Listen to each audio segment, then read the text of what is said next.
সন্ধ্যা চায়ের সাথে যদি এমন একটা স্ন্যাক্স থাকে বা এমন একটা পাকোড়া থাকে তাহলে আর কোনো কিছুরই প্রয়োজন হবে না চায়ের সাথে।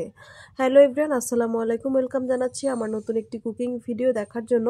আজকে আমি সবার সাথে শেয়ার করব খুবই দারুণ একটা রেসিপি। তো চলুন দেখে নেওয়া যাক। তার জন্য প্রথমে এখানে আমি কিছু ফুলকপি নিয়ে নিয়েছি। আর এখন ফুলকপি যেহেতু শীতের শেষে একদমই খেতে ভালো লাগে না, যদি এইভাবে একটা আইটেম তৈরি করা যায় তাহলে কিন্তু খেতে অনেক বেশি ভালো লাগে, সবাই অনেক বেশি পছন্দও করবে। তো যাই হোক, ফুলকপিটাকে আমি এখানে গ্রেটার দিয়ে গ্রেট করে নিয়েছি। এখন এর মধ্যে দিয়ে দিচ্ছি পেঁয়াজ কুচি, দিয়ে দিচ্ছি কাঁচামরিচ কুচি, আর এখানে দিয়ে দিচ্ছি হচ্ছে ধনেপাতা কুচি। আর পেঁয়াজটাকে একটু কালো কালো দেখাতে পারে, কারণ এটা হচ্ছে অনেকক্ষণ আমি কেটে রেখেছিলাম, যার কারণে একটু কালো হয়ে গেছে। তো যাই হোক, তারপর এর মধ্যে দিয়ে দিয়েছি সামান্য পরিমাণ লবণ, দিয়েছি হলুদ গুঁড়া, মরিচের গুঁড়া, আর দিয়েছি ভাজা জিরার গুঁড়া, আর দিয়েছি এখানে হাফ কাপ পরিমাণ বেসন।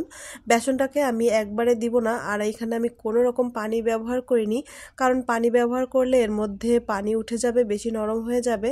তারপর এখানে আরো একটু বেসন দিয়ে দিচ্ছি, দিয়ে ভালোভাবে একটু মেখে নিচ্ছি। আর এটা মাখানোর পরে কিন্তু একটু নরম হয়ে আসবে, কোনো পানি ব্যবহার করার প্রয়োজন নেই। তো এই তো আমার এখানে মাখানো হয়ে গেছে। এখন ছোট ছোট করে বড়ার আকারে কিংবা পেঁয়াজুর আকারে ভেজে নিলেই হয়ে যাবে।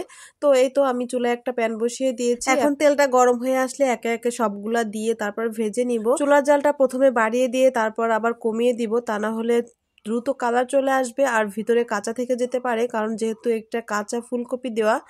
তো যাই হোক, এই তো আমি নেড়ে চেড়ে তারপরে উল্টে পাল্টে দিচ্ছি। আমার এখানে এক পাশ ভাজা হয়ে গেছে, আর এক পাশ ভেজে নিচ্ছি। ফুলকপি দিয়ে যে কোনো আইটেমই অনেক বেশি ভালো লাগে, আর এইভাবে যদি ফুলকপি দিয়ে এই রেসিপিটা করা যায় তাহলে এত বেশি মজা লাগে যে বাচ্চারাও অনেক বেশি পছন্দ করবে, আর বিকেলে চায়ের সাথেও অনেক বেশি ভালো লাগবে। আর এখন যেহেতু ফুলকপির সিজন, আর এখন সিজনের শেষেই যখন ফুলকপি খেতে খেতে আর ভালো লাগে না, তখন এইভাবে করে কিছু আইটেম তৈরি করে নেওয়া যেতে পারে। তা হাতে মাত্র 10 মিনিট সময় থাকলেই এই রেসিপিটা খুব সহজেই কোনো রকম ঝামেলা উপকরণ ছাড়াই সহজেই তৈরি করে নেওয়া যায়। তো এই তো আমার এখানে ভাজা হয়ে গেছে, এখন আমি তুলে নিচ্ছি। বাকিগুলো আমি একই প্রসেসে ভেজে নিচ্ছি। তো এখানে তারপর তো এখন পর্যন্ত যে সকল আপু এবং ভাইয়ারা আমার ভিডিওটি দেখছেন সবাইকে অসংখ্য ধন্যবাদ এত ধৈর্য সহকারে আমার রেসিপিটা দেখার জন্য। আর রেসিপিটা ভালো লেগে থাকলে প্লিজ একটি লাইক দিতে ভুলবেন না।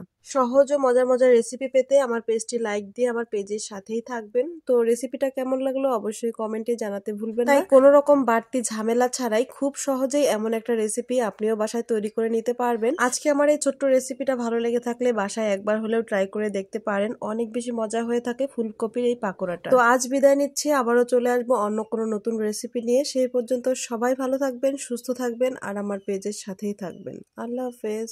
Thanks for watching my video.